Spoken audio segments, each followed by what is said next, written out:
You're listening to Turi Ryder's She Said What podcast. I'm Turi, along with Marci. If you've ever received the kind of gift where you thought to yourself, you know what, if I were absolutely, completely, nearly at death's door desperate, this would be just the right thing, you'll love today's podcast. I saw a picture on social media of your spouse with a 7-pound can of chocolate pudding that said thank you on it. What? Okay, when I was a kid, we used to eat thank you pudding. Oh, that's a It's brand? like a brand. Oh. Yeah, it's a brand. And they made like all chocolate, vanilla, tapioca, butterscotch. And it came in like the size of a can of peas. Okay. And so I was just like flipping around one day, bored, and I found what I thought was an ad that said 7 cans of thank you pudding Oh, no. for $8. And I was like, that's so cheap. Oh my God, I have to have that. And so I ordered it. And a week later comes this really heavy box, at least to me with one arm, that I could barely pick up. So I let it sit outside until Eve got home. Had her carry it in. We opened it up. It was a 7-pound can of pudding for like cafeterias or I don't know what. And I didn't know what to do with it. So it was Frankie's Hanukkah gift. Yeah, that way, if he doesn't feel like saying thank you, the can can. That's right. And we're going to have to invite about 100 people over because I have no idea what to do with a 7-pound can of pudding. Here's the scary idea, like that you would ever actually need a 7-pound can of thank you chocolate pudding. I can imagine the desperate circumstance. I'm just imagining all these kind of Reader's Digest scenarios. You know how you would go to the dentist or the orthodontist and you'd read, we nearly died when our minivan slid off the mountain, pushed by an avalanche, and all that there was to survive on was melted snow, pieces of the cut-up spare tire, and a 7-pound can of thank you chocolate pudding.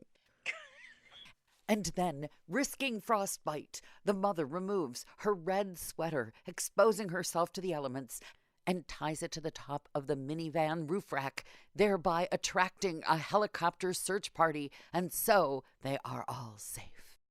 Exactly. That's the scenario. But you would need a imagining. can opener.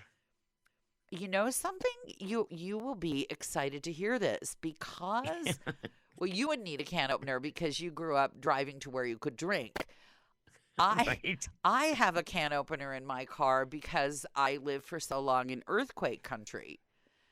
Oh. So I always had in the back of the mommy van, Costco size box of granola bars, a gallon of water. And then because you had read about some family somewhere that it needed a brightly colored thing to signal for help, you had a brightly colored thing to signal for help. Okay. And you would have a can opener because that's what they told you to have in your car, even though you pretty quickly figured out you didn't want to keep cans in your car because they rolled around and made a lot of noise. But the cans would go and the can opener somehow would stay in the glove compartment forever. Now I'm trying to imagine what would happen to you up there near the Grand Canyon that would they make do you... shut the highway down a lot for snow. And you're stuck. Right. Can you imagine being stuck long enough that you would eat a 7-pound can of thank you chocolate pudding? You could share it with all the other motorists that were also stuck, I guess.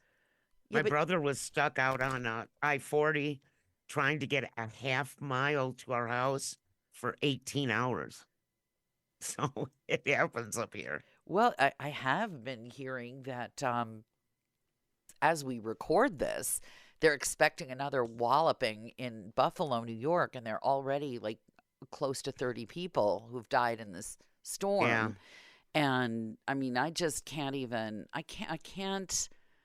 I can't fathom that. Yeah. And I've lived in the Midwest, and I live at 7,000 feet, and we get snow, but that amount of snow, The I one, look at the pictures and I just go, that well, shouldn't even exist. we heard for days that the end of the world was coming. Not only were we going to have minus a million degrees, but we were going to have 3 Snowmageddon feet of and snow. yeah. Yeah.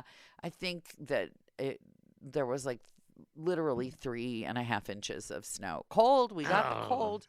We got yeah. the cold. But in Buffalo, they're hearing, people are telling all these stories of heroic rescues. It's just really been a tragedy and a complete disaster. The thing that made the impression on me was that it was so much snow. You always hear about people who run generators and they don't vent them properly and then they perish Yeah. from carbon monoxide. Some of the victims, they're saying, may have lost their lives because their regular furnaces couldn't vent because the snow was so high that the vent at like the top of their ranch house where their furnace vents out of got covered with snow. I have pictures somewhere from when I was a kid and we lived on a farm in Kalamazoo Mhm. where the snow was up to the top of the front door. You couldn't open the doors. That's how much snow there was that year. It was bad. Yeah. We're supposed to get snowing here on Wednesday, so and Well, luckily I have nowhere to go. but you have pudding. You have pudding to eat. I have lots of pudding. We had no power all day today. Went out at like 9 o'clock this morning. How's the fireplace holding up? Is it working okay? Oh no, no, our pellet stove has an electrical ignition. So we had no heat. We had Wait, no wait, wait, wait, nothing. wait, wait, wait. You can't light a pellet stove with like No, newspaper and a match? no, no, no. What's the Our wood point? stove Wait, out in wait, the wait. What lounge. is the point of having a stove to heat your house if you cannot light? No, this is real fire. But we have a wood stove in the lounge. That you go chop down trees and you just feed wood into it and it goes. A pellet stove is connected to a thermostat. Therefore, it has an igniter that goes on when the thermostat hits the temperature that you want or goes off. So if you were desperate, like if you were, I'm going to have to eat an entire 7 pound can of chocolate pudding to survive desperate, Uh-huh. would you be able to light the pellets just with like crunched up newspapers just for warmth? Well, no, why would you want to warm up 7 pounds of chocolate pudding? You eat it right out of the No, can with a big giant spoon. no, no. I mean, I don't mean because you know what I mean. I mean, if you're, I know what you mean. yes, you know you're my friend. You're supposed to know what I mean, even when I'm making no sense. Yes. Actually, today, when the power went out, because sometimes the power goes out up here and they tell you that it's going to be out for 12 hours and it's out for 20 minutes. How do they know, Well, by the way, how long the power's? they don't. They just lie because they don't want you to call them. It went out around 9. Then he said 2 o'clock. Then they said 4:30. And I don't even know when it turned on. Oh, it turned on when Frankie went out to refill the generators with gas because he actually hooked up a generator just to watch TV. I remember So this. the only thing in the house that worked today was the TV See, set. another end of life scenario. They were found frozen in their. What were those things you ordered last year off late night television that looked like sleeping bags that you had to wear? You got, Oodies. what? What were they Our called? Oodies. Oodies. They were Oodies. found frozen in their Oodies Eating watching chocolate pudding. television. Eating Frozen pudding. chocolate pudding. Frozen chocolate pudding watching television. Yeah, it wasn't that cold today. But yeah, so that's my pudding story, and that was my day today. So What's going on wait, with you? you mentioned the canned peas thing, and I just want to point Oh out yeah. that the analogy of a chocolate pudding can and a can of peas are both equally loathsome to me, except for the fact that I have no memory of eating a can of chocolate pudding, but Oh. I have many memories of being served little grayish, greenish, kind of the color of moldy cheese Oh, those were orbs. just the nastiest It was things in the so world. bad, so bad, so bad. You We would, used to, luckily, like I said, I grew up on a farm, so we would just eat them right out of the little pod. I didn't even know how to get a pea out of a pod until I was in my 20s. I didn't know.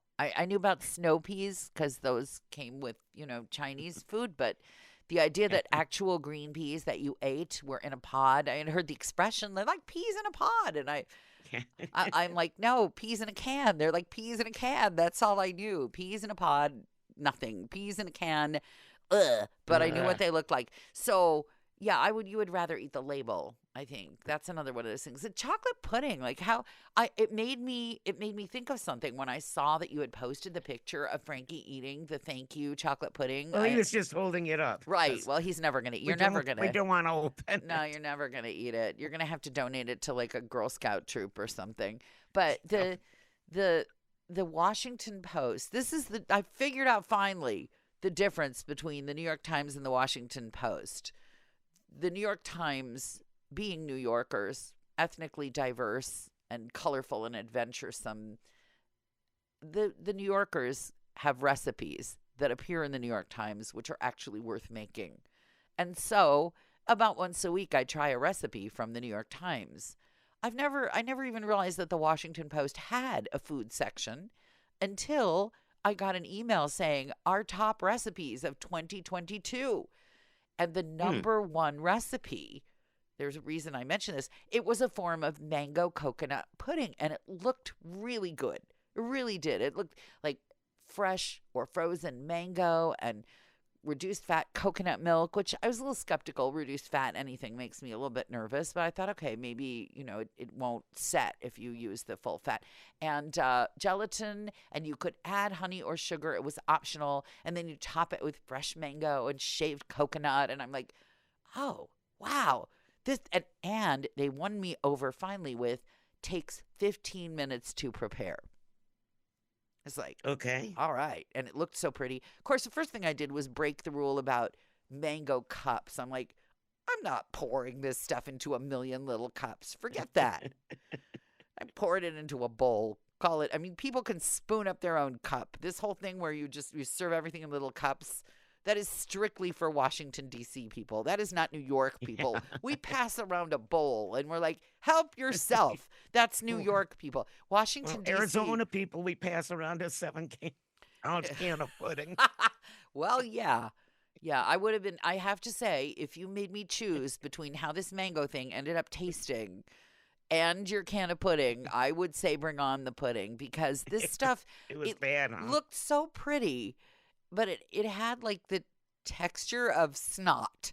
And yeah, okay, maybe I shouldn't say the texture of snot on the podcast, but it was kind of mucusy looking. That's very descriptive. And everyone knows the texture of snot. And it just tasted like nothing at all. It just was like nothing. It tasted like you would rather eat the Jell-O in a hospital tray than this stuff.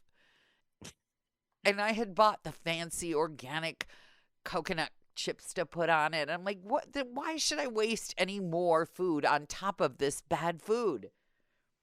And then you think, well, maybe if I put something tasty on top of it, this is how mean I am to my guests. If I put tasty looking coconut chips and fresh raspberries on the top, maybe I can convince somebody to eat this gelatinous snot like mango mixture that's underneath, and then I don't have to commit the horrible cardinal sin that I was raised never to commit, which is what? Throw it away. That's right. We don't waste good food. That was a gospel in our house. Don't waste good food. Up here, we just leave it out for the wildlife, unless it's going to kill them. Well, we don't want the kind of wildlife that would come to this. Oh, that's true. You have squeaky wildlife with long tails. We don't want those wildlife here. I agree. The coyote are not coming to our yard. The deer are not coming to our yard. We did manage to make our peace with the birds that eat, far away from the long-tailed wildlife, and a raccoon or two I can deal with, but the plethora of wildlife in this yard, nobody wants. Nobody wants. Yeah, Michael Jackson 60 years ago 100%. Wanted these. Yeah, but no, we don't. Yeah. Okay. Yeah. So there's our food talk for today. Yes, our recipe section for the podcast. If you've made it this far, chances are you've been enjoying Turi Ryder's She Said What podcast, in which case you might also like my book, She Said What? A Life on the Air. You can find that at your neighborhood independent bookstore or on Amazon. Marci and I really appreciate your good reviews wherever you care to leave them. Your kind words help the podcast grow. Thanks.